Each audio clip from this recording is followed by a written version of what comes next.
Welcome back to the Kosi Arsenal channel. My name is Kosi. Welcome back to a brand new video. So Mikel Arteta wants Benjamin Shesco this summer, and talks are underway with RB Leipzig to get the deal done, as Arsenal cannot get Alexander Isak, who was the #1 priority for the summer. Now, a couple of outlets are saying that Mikel Arteta plans on using Benjamin Shesco and Kai Havas on the same pitch. So that begs the question, how are Arsenal really going to line up with Benjamin Shesco? Now, there are a couple of ways Mikel Arteta can line up with Benjamin Shesco, and it's quite very interesting because he's such a very young player that is coachable into a couple of roles. You can play him as a winger, you can play him as a centre forward, of course, you can play him as a false nine as well. So in this video, let's find out how Mikel Arteta can actually line up with Benjamin Shesco and get the best out of him for Arsenal to win the league and maybe the Champions League come next season. So the first thing we've got to look at is how Arsenal have been setting up, and it is your usual 4-3-3 formation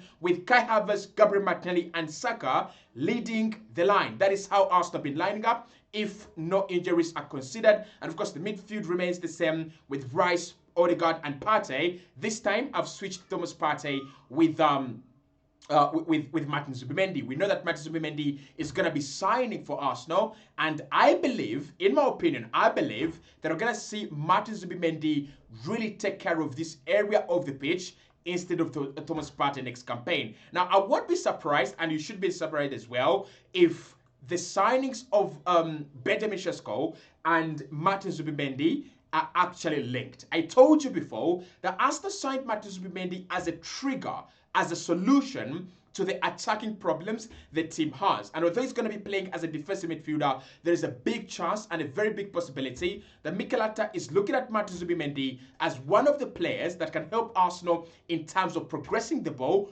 quickly, but also breaking down teams as well, especially stubborn teams that line up in that mid-block shape and that low block shape as well. So Benjamin Shesco then becomes the second solution that Mikel Arteta is looking at to bring in and help Arsenal, score more goals and create more chances.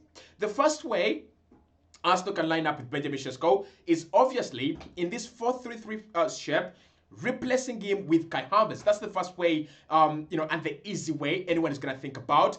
And for me, there is an immediate upgrade right about there. So Benjamin Shesco, obviously with Kai Havas, you have a player who played predominantly as a midfielder before, and now he has moved as a centre forward during his time at Chelsea and Arsenal respectively, right? So Benjamin Shesco is a natural centre forward. Right from the time when we started seeing him at RB Leipzig, at Red Bull Salzburg, in Austria, and then moving to RB Leipzig in Germany, he is a centre forward. And there are so many things you get from a centre forward that you don't get from a midfielder who's actually moved into the centre forward role. Now, I'll give you an example.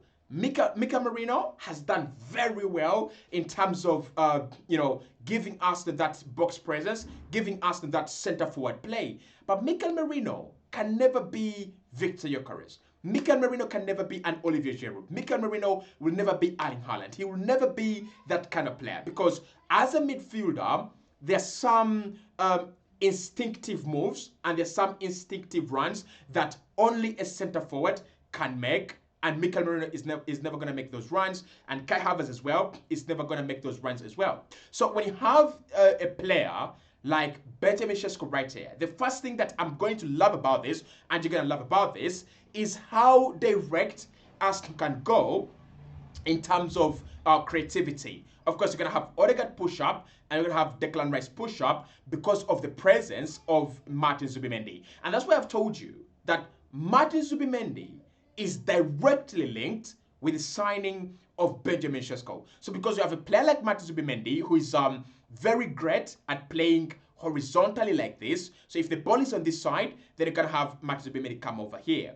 What that means is Benjamin Shesco is going to force the likes of Rice, the likes of Martinelli to create chances a little bit more centrally, right? That is something that we've not seen with Arsenal. We are not seeing our players trying to create central chances because we don't have this box presence. So you have Havas out of the team and Benjamin Shesco in the team, and all of a sudden you have all these guys, even Odegaard, even Saka, even Martin Zubimendi. Let's put him a little bit more central. Even Martin Zubimendi right there. You have great passers in the team like Skelly and Timber.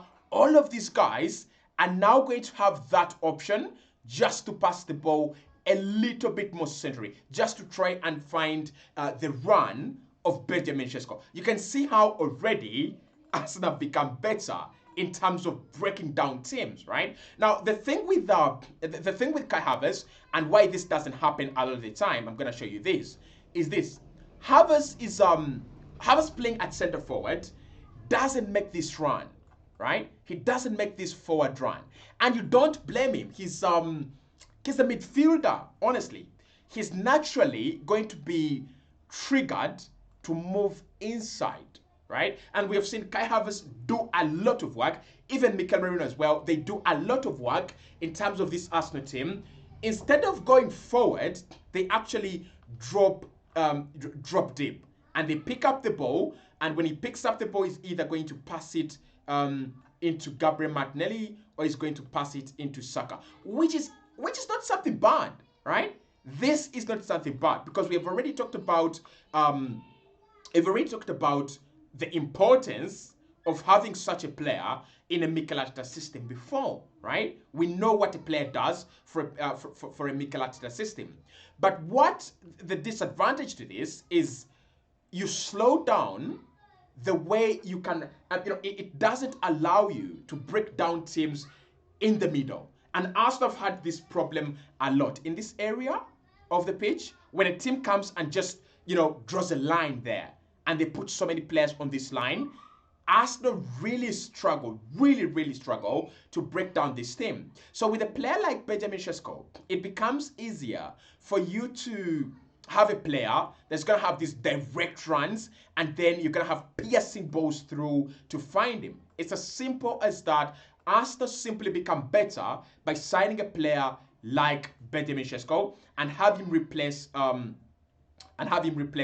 Havas in a 4-3-3 formation. And everyone's going to be better in terms of creating chances. Everyone is going to demand themselves a little bit more when it comes to creating chances for their new center forward. So, well done, Mikel Arteta. At least he passes the first test. He's not gone out there and got a winger. He's not gone out there and signed, a number 10 kind of, he's not done that. He's gone and identified a number 9 who can get more out of the team that we already have at Arsenal.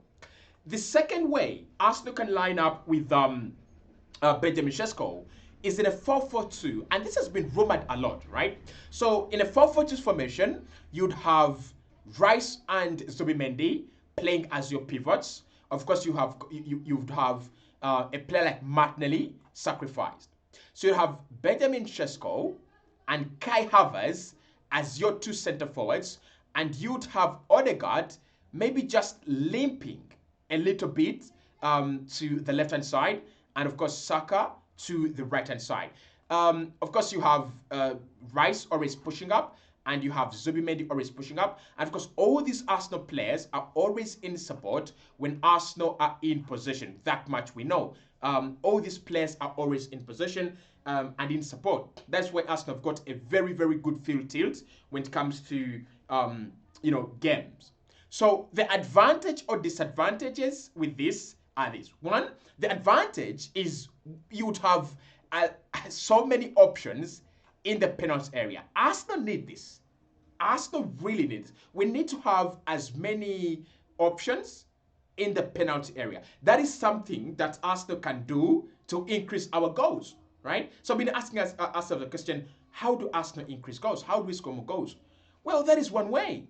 Just increase bodies in the penalty area. And playing in a 4-4-2 might actually allow us to do that. Of course, you have Declan Rice, who is very good at making these runs into the penalty area, and Odegaard, who is very good at running up to here. So you have Zubimendi covering, Saka at the edge of the box, Skelly pushing up, Gabi pushing up, Timber pushing up, and Saliba pushing up as well, right? So you can see Arsenal can really play with Kai Havas and Shesco on the same pitch. The problem for me with this is this.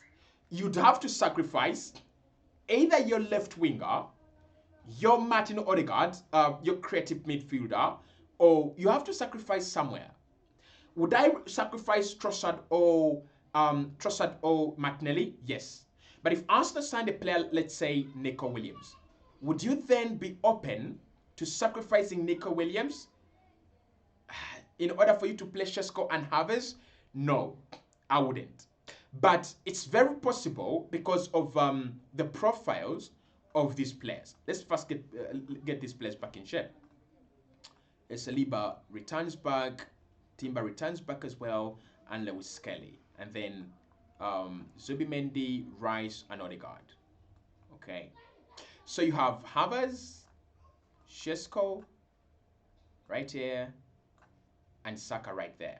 So what you have is Shesco can be a winger who is also like a center forward. Now, if you think about the 22-23 season, Mikel Arteta created a team that created so much on the right hand side, Odegaard and Saka, and scored a lot of goals on the left hand side. Remember Martinelli getting about 15 goals. That could be an idea that Mikel Arteta is trying to recreate with the signing of Benjamin Shesco. And I won't be surprised if we see Shesco and Havas still playing together. I mean, we have already been told that Kai Havas is unlikely to be dropped by Mikel Arteta come next season. And then, of course, you have Benjamin Shesco playing in a 4-5-1 system as a lone striker. He can play it right there. And then Saka, this is Saka, and then maybe Gabriel Martinelli. So Arsenal could play in a 4-5-1 formation where you have Zubimendi, Odegaard, and Rice forming a 5 behind Benjamin Shesco. And in such instances, what Mikel Arteta would achieve is you can stay compact as much as you can, or as much as you dare, and then the opposition just can't cut through you, right? But the advantage now with Shesco is it takes one ball through and Shesco is running onto it.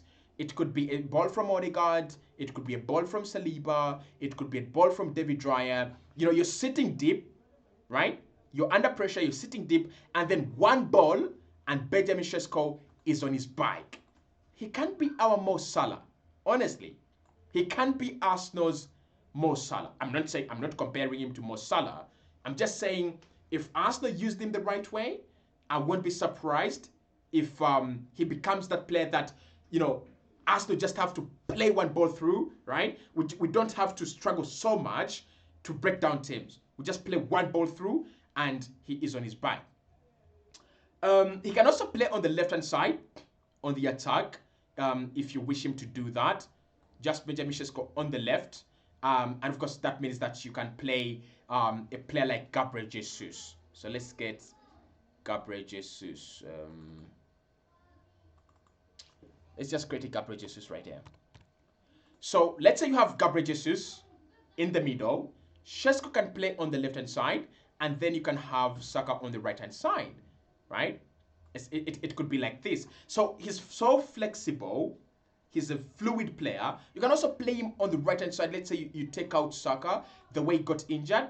You can play Shesco here, Havas here, and then Gabriel Martinelli right there. So it makes sense, and I understand why Mikel Arteta is going for Shesco, because Shesco offers you more options and it offers you more security than a signing like Victor Gyökeres, because Gyökeres would play only as a center forward. He can play in a 4-5-1, can play in a 4-4-2, can play in a 4-3-3, but only as a center forward. But with Shesco, he can play out wide, he can play as a center forward, and you're gonna get a lot from him. And you can also play him as a false nine. We know Mikel Arteta loves to play players, and he loves to play in certain game states, and he loves to use a false nine. So you can also play him as a false nine, and things are gonna work out very, very well. Hit the like button, subscribe to the channel. Let me know what you think about Benjamin Shesco to Arsenal, and more content is coming your way, definitely.